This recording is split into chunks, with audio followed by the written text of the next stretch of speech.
Assalamualaikum warahmatullahi wabarakatuh.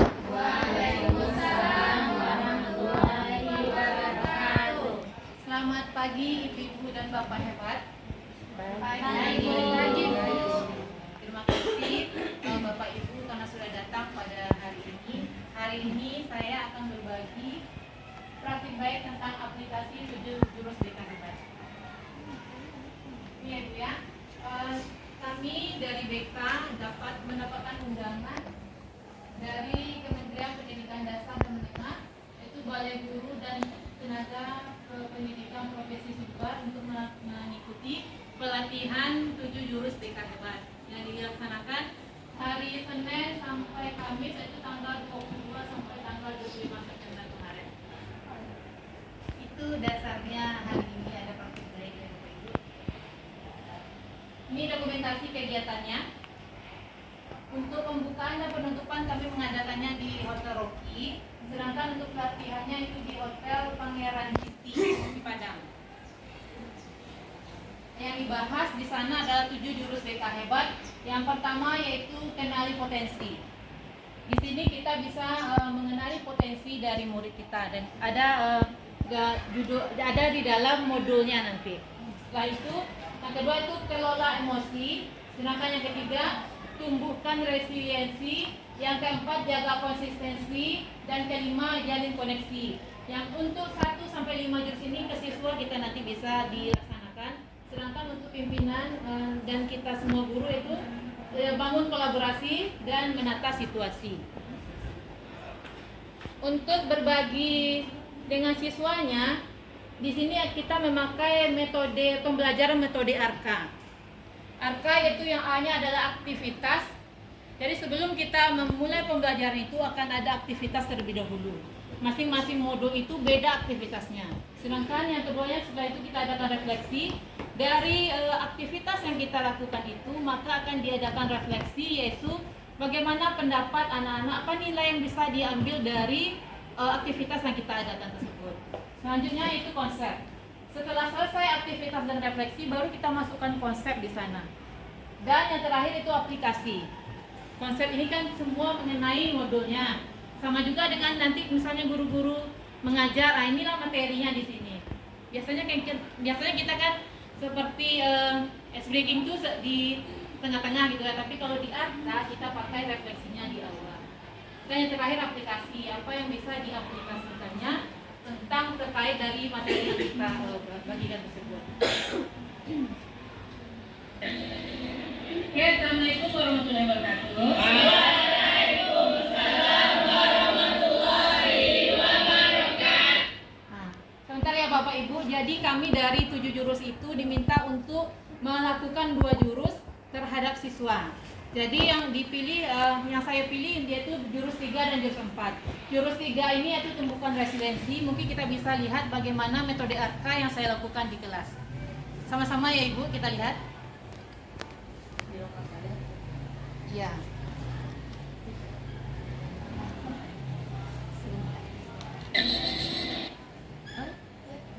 Grogi kayaknya laptopnya Ibu. Oke, Assalamualaikum warahmatullahi wabarakatuh. Waalaikumsalam warahmatullahi wabarakatuh. Bagaimana kabarnya hari ini anak-anak? Ada bahagia?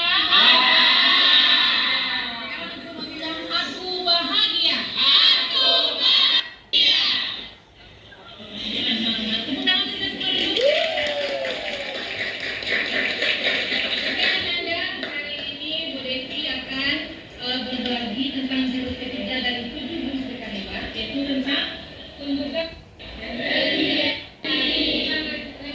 Sebelumnya Anda sudah diberikan tempat. Sekarang coba buat pengalaman Anda ya. Oke. Makanya kita buat aman ya.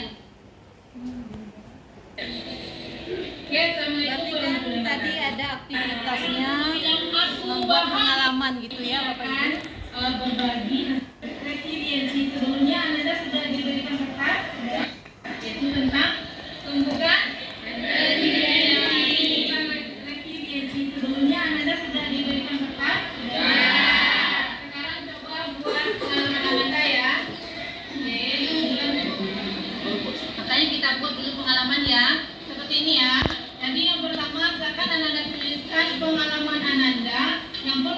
melalui tapi cukup netral pada saat ini. Tapi udah aman ya. Oke, dengan kelima poin ini. Pertama, kita akan tuliskan dulu apa yang sebenarnya terjadi. Yang keduanya, apa kata-kata atau sikap orang lain yang paling membekas. Kelangkaan yang ketiga, apa yang saya rasakan saat itu. Yang keempatnya, apa yang saya lakukan setelahnya. Nah, yang kelima, siapa yang hadir atau tidak hadir menampingi saya saat itu. Serta ada dalam waktu 10 menit serta dihitung pengalamannya ya. Pilih anak, Pak Ibu dan kepalanya. Oke, dapat menjawab. Jadi di kegiatan yang pertama itu, di aktivitas yang pertama itu kita meminta siswanya, karena ini resiliensi ya, berhubungan berarti dengan daya tahan dia menghadapi permasalahan. Jadi silakan dia membuat semua pengalamannya dulu pernah menghadapi masalah, tapi saat ini sudah netral, tapi sudah aman. Nah, dia buatkan adalah pengalamannya di sana. Setelah aktivitasnya selesai, kita lanjut ke refleksinya. Siswa yang berefleksi. Ini, oke, silakan.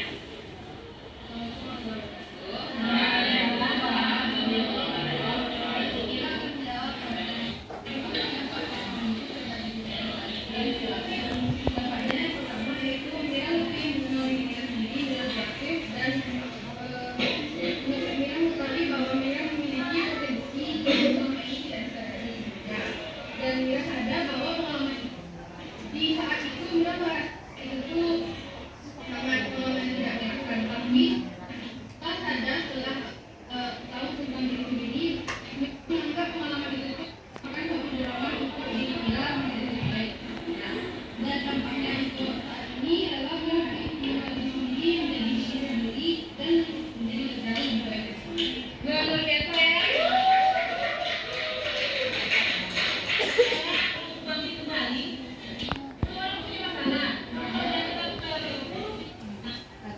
Kita refleksi, mereka refleksikan. Pertama tadi di aktivitasnya mereka buat pengalaman, lalu ada yang mau mengungkapkan pengalamannya, disebutkan. Setelah itu kita pandu dia untuk melakukan refleksi, dan setelah selesai baru kita masuk ke konsep.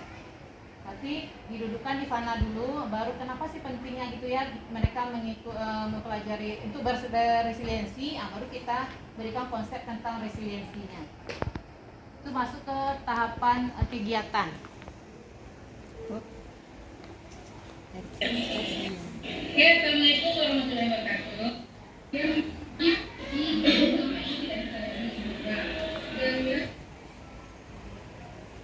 Tahu tentang ini, Mira menganggap pengalaman itu merupakan suatu dorongan untuk diri Mira menjadi luar biasa ya. Orang harus bangkit kembali. Semua orang punya masalah. Kalau dia tetap terpuruk di sana, banyak tapi kalau dia bersama, kita balik seperti dia sudah bagus resiliensinya. Nah, tinggal pilih dari stres juga ya. Trauma yang dialami dalam hidup ini adalah untuk beradaptasi, apa lagi? Bertahan, akan tumbuh lebih kuat setelah menghadapi tantangan. Iya kan? Kalau kita sudah pernah mengalami masalah itu, kuat jadi lagi lebih kuat apa lebih lemah? Kuat. Lebih kuat karena sudah punya pengalaman dan gimana? Benar? Pola pikir bertumbuh tangguh saja dalam pikiran. Ini kembar misalkan A dan B. Kalau dia lakukannya kira-kira sama enggak dia bisa referensinya? Enggak ya, beda ya. Karena dia dalam pikirannya mirip juga walaupun dia kembar, itu beda. Tentu bagaimana mindsetnya, gimana pikirannya. Ya. Sebenarnya kita kan sering muji gitu ya. Ternyata itu menghancurkan resiliensi. Mereka bisa jalan.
contohnya seperti ini. Kita suka memberi pujian. Iya ibu-ibu, bapak-bapak? Iya. Suka memberi pujian. Ternyata pujian saja itu bisa membuat siswa tidak bagus, bisa menjatuhkan gitu ya. Seharusnya kita memberikan dukungan terhadapnya, lebih ke prosesnya. Ini disampaikan juga di dalam kelas ya Bapak Ibu. Jadi satu kelas itu sekitar 2 JP, jadi kita cuma mengkat-kat bagian arkanya saja di videonya. Di sini, misalkan apa pujian? Contohnya ini ya.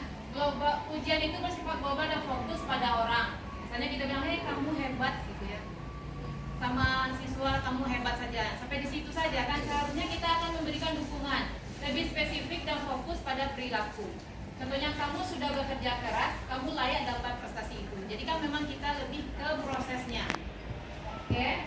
Juga seperti ini, orang dewasa sebagai subjek, seharusnya anak yang sebagai subjeknya. Kita kan sering bilang ibu bapak bangga padamu, jadi seharusnya kamu pasti bangga pada dirimu. Jadi dia yang bangga sama diri dia, gitu ya. Makanya itu orang dewasa sebagai yang mengontrol. Bapak ibu senang kamu mau dengan nasihat kami. Seharusnya kita memberi kepercayaan. Ibu bapak percaya kamu bisa belajar dari kesalahan. Nampaknya kan simpel tapi ini besar pengaruhnya. Ya bapak ibu. Lanjut juga pada fokus pada kesempurnaan hasil. Wah, suaramu merdu sekali gitu ya. Kalau yang memberi dukungan, dia akan fokus pada usaha dan progres. Kamu sudah berlatih sangat keras, kamu pasti bisa. Seperti itu. Sedangkan ada juga ini pujian yaitu menjadi takut berbuat salah. Kamu memang anak patuh, tidak pernah mengecewakan ibu. Seharusnya itu mendorong keberaniannya. Semua yang belajar sepeda pasti pernah jatuh. Ayo coba teruskan. Jadi kita memang lebih ke prosesnya. Jangan cuma bilang orang hebat, orang cantik gitu ya, lebih ke proses. Lanjut tadi juga di kegiatan yang terakhir di aplikasinya anak-anak membuat ini seperti donat. Jika kadang kan kita ingin menegur siswa atau menegur anak-anak di rumah gitu kan langsung gitu kan. Jadi itu tidak mungkin tidak mengenakan bagi perasaannya. Jadi alangkah indahnya kalau kita memberikan koreksi itu seperti burger. Yang pertama itu kan seperti diawali dengan apresiasi dulu. Setelah itu baru di tengahnya dikoreksi dan akhirnya apresiasi lagi. Ini contohnya ya. Bapak apresiasi kamu sudah menyerahkan usaha terbaikmu. Cuma di akhir koreksinya, bagaimana agar kamu bisa mengurangi ini yang hobi nonton gitu ya sampai malam atau gimana, siswa kita kan banyak gitu. Jadi diapresiasi dulu. Satu dikoreksi, baru kita masukkan di koreksinya bagaimana agar kamu bisa mengurangi waktu nonton dan mengalokasikan lebih banyak waktu untuk latihan. Nah terakhir kita alasan di bapak percaya kamu bisa, dan ini sudah dibuat oleh anak-anak teknik burger ini dalam aplikasi pada pertemuannya kemarin. Selanjutnya jurus keempat adalah jaga konsistensi. Jadi kita lihat ya.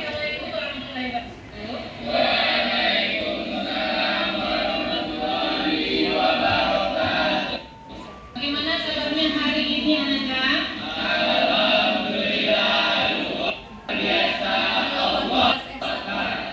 Ada bahagia? Jawabnya apa? Aku bahagia. Aku bahagia. Kita semua. Tidak pertama, sudah pertamanya.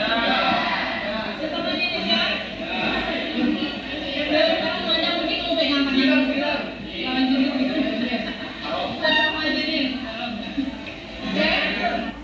Dari maknanya. Yang D, apakah mana dari yang pertama dari yang D? Kalau yang ini aktivitasnya itu bermain buka kepelan tangan. Jadi dia bermain berpasangan, yang satu menutup tangannya, satu lagi berusaha untuk buka, gitu ya. Apapun caranya dilakukan seakan dibuka. Nah, sedangkan di selanjutnya ditutup digantian ya, tetap menggunakan tangan, satu lagi harus bisa buka tapi dengan tidak boleh disentuh. Nah, seperti itu. Jadi setelah itu nanti akan diminta refleksinya dari apa cepat dibuka? Coba. Yang pertama tadi kan A itu, B yang buka. Yang berhasil siapa? Kenapa bisa? Tadi dengan darat kita masukkan konsepnya. Ada toko, ada yang di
membantu murid menumbuhkan kebiasaan baik. Ya. Dan ada juga membantu kebiasaan baik, menumbuhkan kebiasaan baik dan menghilangkan kebiasaan buruk.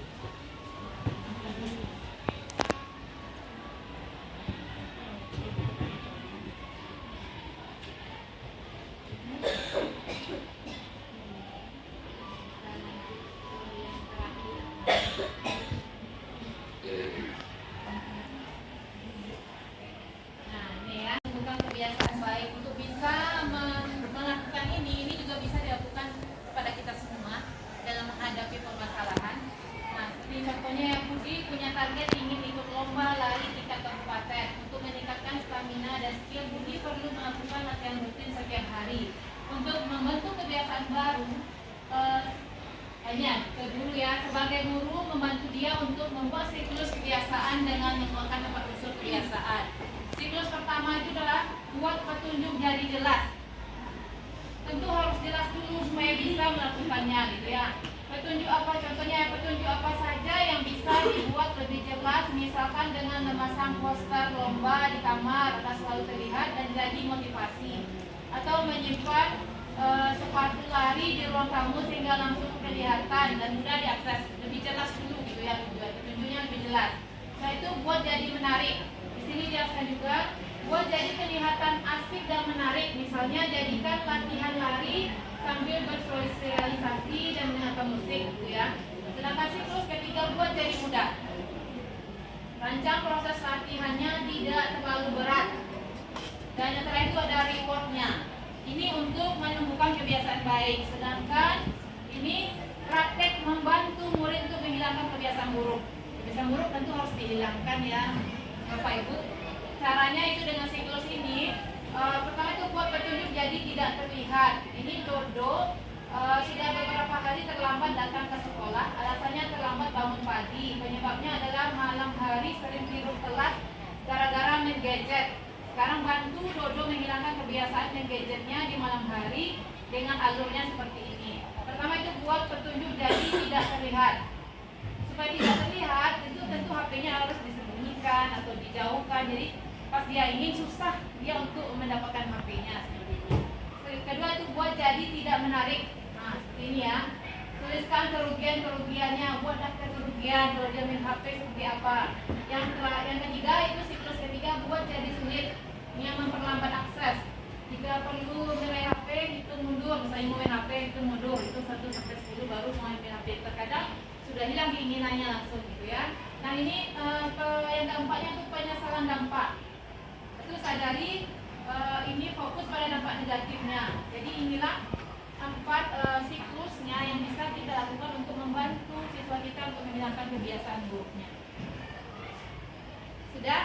Sekian, terima kasih untuk hari ini. Berbagi praktik baiknya itu saja. Mungkin ada pertanyaan dari Bapak Ibu tentang pertemuan kita hari ini. Silakan. Oke, silakan Ibu. Seperti yang telah Ibu jelaskan tadi, ada kan Ibu menjelaskan 4 langkah untuk menghilangkan kebiasaan buruk. Nah, jadi pertanyaan seperti apa contoh yang telah Ibu berikan ke kelas dan seperti apa contoh yang telah dilakukan oleh anak tersebut. Sekian, terima kasih. Oke, terima kasih Ibu Yaya. Di kelas kan kita kemarin itu membagi menjadi 4 kelompok. Jadi ada 2 kelompok untuk menumbuhkan kebiasaan baik dan 2 kelompok untuk menghilangkan kebiasaan buruk.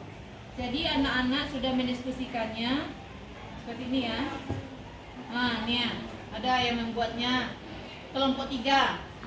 Dia bilang contohnya kita contohkan ya Bu Yaya supaya lebih gampang. Di sini katanya Rahmat sering terlambat tugas di Jambu Widya. Di Jambu dia ya contohnya ya.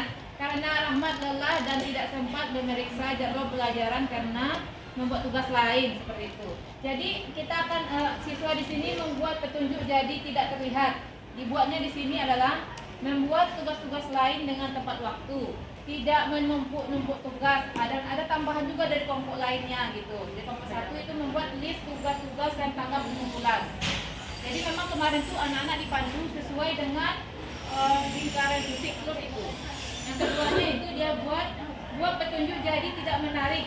Nah, di sini dibuatnya itu identifikasi pemicu yang membuat sering menumpuk tugas, dan ada juga tambahan dari kelompok lainnya. Jadi masing-masing siswa membuat dulu per kelompoknya dan nanti akan ditambahkan oleh kelompok lainnya. Itu juga yang dengan buat petunjuk dari student.